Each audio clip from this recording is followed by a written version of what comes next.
नमस्कार। आज हम भारतीय संविधान के एक अहम अनुच्छेद पर बात करने वाले हैं। अनुच्छेद 94। जी। ये अनुच्छेद बताता है कि लोकसभा अध्यक्ष और उपाध्यक्ष मतलब स्पीकर और डिप्टी स्पीकर, इनके पद किन खास हालात में खाली हो सकते हैं। हमारे पास कुछ स्रोत हैं लोकसभा अध्यक्ष उपाध्यक्ष पद रिक्ति से जुड़े हुए, और हम कोशिश करेंगे कि इस पूरी संवैधानिक प्रक्रिया को ठीक से समझें। बिल्कुल। ये जानना जरूरी है कि सदन का नेतृत्व कैसे बदलता है, क्या प्रक्रिया है। हाँ, तो अनुच्छेद 94 को देखें तो इसमें 3 मुख्य वजह दी गई हैं। जी। पहली कि वो खुद पद छोड़ दें, मतलब त्यागपत्र दे दें। दूसरी कि वो लोकसभा के सदस्य ही ना रहें। और तीसरी कि लोकसभा एक प्रस्ताव पास करके उन्हें हटा दे। ये जानना दिलचस्प है कि ये सब होता कैसे है। चलिए पहले इस्तीफे वाली बात करते हैं। इसमें एक बहुत ही अजीब सी या कहें दिलचस्प व्यवस्था है। हाँ, वो अदला बदली वाली। हाँ, अध्यक्ष अपना इस्तीफा उपाध्यक्ष को सौंपते हैं और उपाध्यक्ष अपना इस्तीफा अध्यक्ष को। ये ऐसा क्यों? देखिए, ये असल में बहुत सोचा समझा कदम है। इसका कारण है निरंतरता। लीडरशिप में कोई खालीपन, कोई वैक्यूम ना आए। सोचिए, अगर अध्यक्ष इस्तीफा दे रहे हैं तो उस वक्त पद संभालने और प्रक्रिया को आगे बढ़ाने के लिए उपाध्यक्ष मौजूद है। अच्छा। और अगर उपाध्यक्ष इस्तीफा दे रहे हैं तो अध्यक्ष है। इससे सदन का काम रुकता नहीं है, एक स्पष्ट प्रक्रिया बनी रहती है। संविधान बनाने वालों का यही मकसद था। समझ गया। मतलब सदन की कार्रवाई चलती रहे बिना किसी रुकावट के। ये तो बहुत महत्वपूर्ण है। बिल्कुल। अच्छा, अब दूसरी स्थिति पर आते हैं, लोकसभा की सदस्यता ही ना रहना। हाँ, ये तो सीधी सी बात है। हाँ। देखिए, अध्यक्ष और उपाध्यक्ष दोनों पहले लोकसभा के सदस्य होते हैं, सांसद होते हैं, उन्हें सदन ही चुनता है।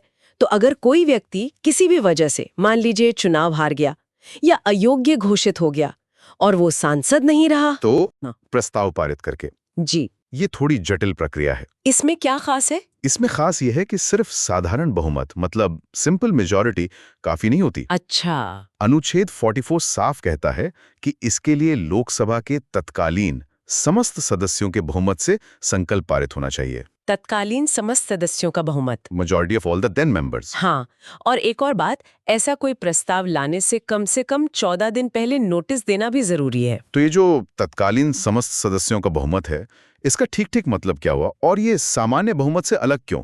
ये क्यों जरूरी था? इसका मतलब है कि प्रस्ताव पास होने के लिए सदन में उस समय जितने कुल सदस्य हैं, मतलब वेकेंट सीट्स को छोड़कर, उनके आधे से ज्यादा सदस्यों का समर्थन चाहिए। जी।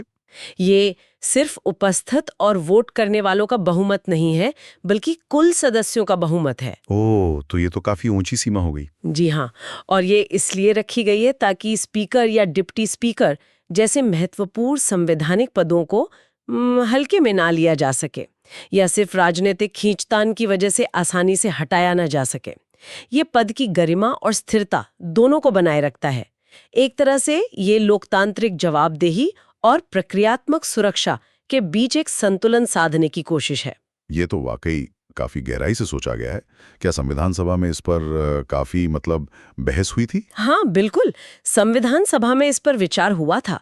डॉक्टर बाबा साहेब अम्बेडकर और बाकी सदस्यों ने उन्होंने ब्रिटिश हाउस ऑफ कॉमन्स की जो परंपराएं थी उनसे प्रेरणा जरूर ली। अच्छा। लेकिन उसको भारतीय परिस्थितियों के हिसाब से ढाला।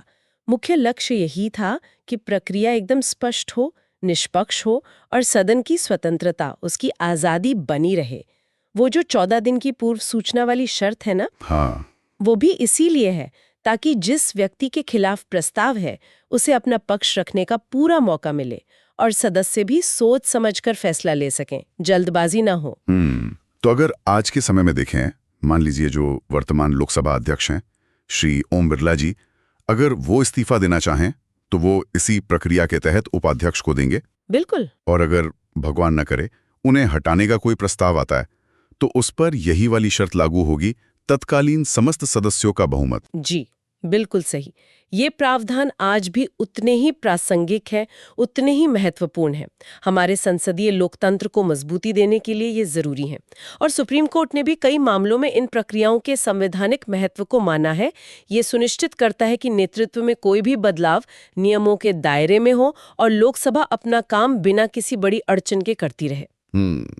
ये दिखाता है कि संविधान ने सदन के भीतर ही उसके सुचारू संचालन के लिए कैसे इंतजाम किए हैं। तो कुल मिला के बात ये हुई कि अनुच्छेद 94 लोकसभा अध्यक्ष और उपाध्यक्ष के पद खाली होने की जो अलग अलग स्थितियां हैं उन्हें बहुत साफ तौर पर बताता है। जी। चाहे वो इस्तीफा हो, सदस्यता खत्म होना हो या फिर प्रस्ताव द्वारा हटाया जाना हो, ये पूरी प्रक्रिया स्थिरता, निरंतरता और जवाबदेही तीनों को सुनिश्चित करती है। हाँ, ये सिर्फ एक नियम नहीं है बल्कि संसदीय प्रणाली ठीक से काम करे इसकी एक तरह से गारंटी है। सही कहा, ये सदन के सुचारू कामकाज के लिए बहुत जरूरी है। और यहाँ श्रोताओं के लिए एक सोचने वाली बात भी हो सकती है कि ठीक है, अनुच्छेद 94 पद खाली होने की प्रक्रिया तो तय करता है, लेकिन अध्यक्ष और उपाध्यक्ष जिनकी भूमिका इतनी निष्पक्ष होनी चाहिए, उनकी निष्पक्षता सुनिश्चित करने के लिए संविधान में या सदन की प्रक्रिया में और कौन से चेक्स एंड बैलेंसेस मतलब संतुलन और नियंत्रण के उपाय मौजूद हैं,